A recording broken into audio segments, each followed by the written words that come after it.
Al-Quran adalah pedoman hidup buat manusia yang diturunkan oleh Allah Subhanahu wa Ta'ala kepada Nabi Muhammad SAW sebagai petunjuk hidup hingga akhir zaman. Al-Quran merupakan mukjizat terbesar bagi Nabi Muhammad SAW yang ajarannya bersifat universal.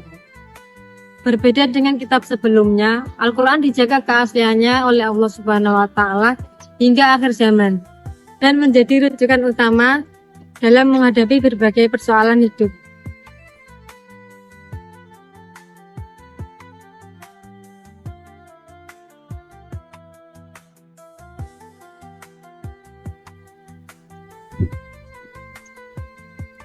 Secara bahasa, Al-Quran berasal dari kata qoro'a yang berarti bacaan.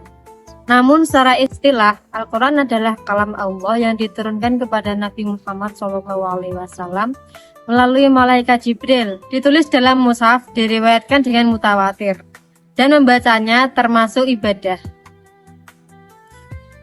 Menurut penjelasan Pak Rifki Hasmi, seorang dosen Unugiri studi Al-Quran adalah kalamullah yang bersifat qadim.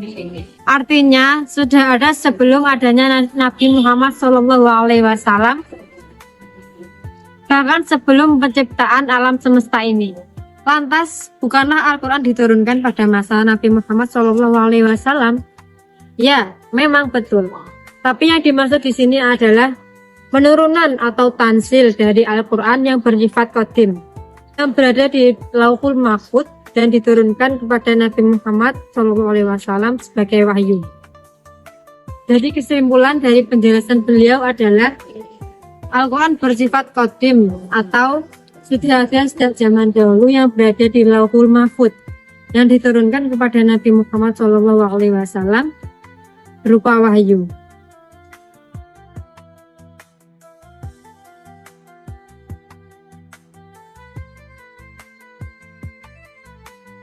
Al-Quran diturunkan pada malam Lailatul Qadar secara bertahap, kurang lebih selama 23 tahun.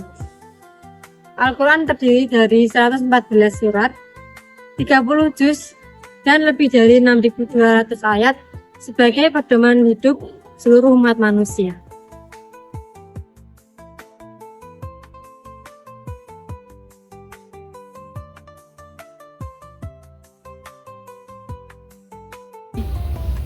Al-Quran memiliki banyak nama yang menunjukkan fungsi dan sifat.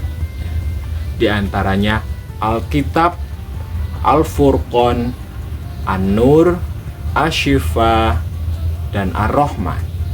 Semua nama ini menunjukkan Al-Quran sebagai petunjuk, cahaya, dan rahmat bagi seluruh umat manusia.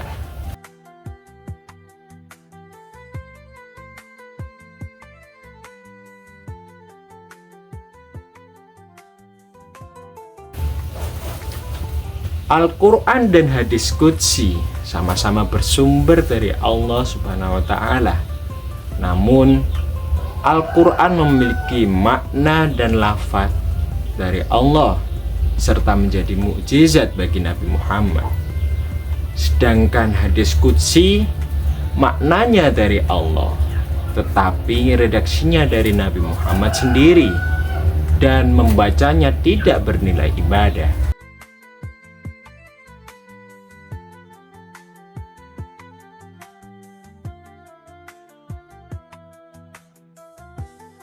Al-Quran berfungsi sebagai petunjuk hidup, sumber hukum Islam, pembeda antara hak dan batil, serta menjadi obat dan rahmat bagi orang yang beriman. Al-Quran juga menjadi sumber ilmu dan hikmah yang membimbing manusia menuju kebahagiaan dunia dan akhirat. Al-Quran adalah pedoman utama bagi umat manusia. Dengan menjadikannya pembimbing hidup, manusia akan dapat menjalankan perannya sebagai hamba yang taat dan sebagai khalifah di bumi secara bijaksana.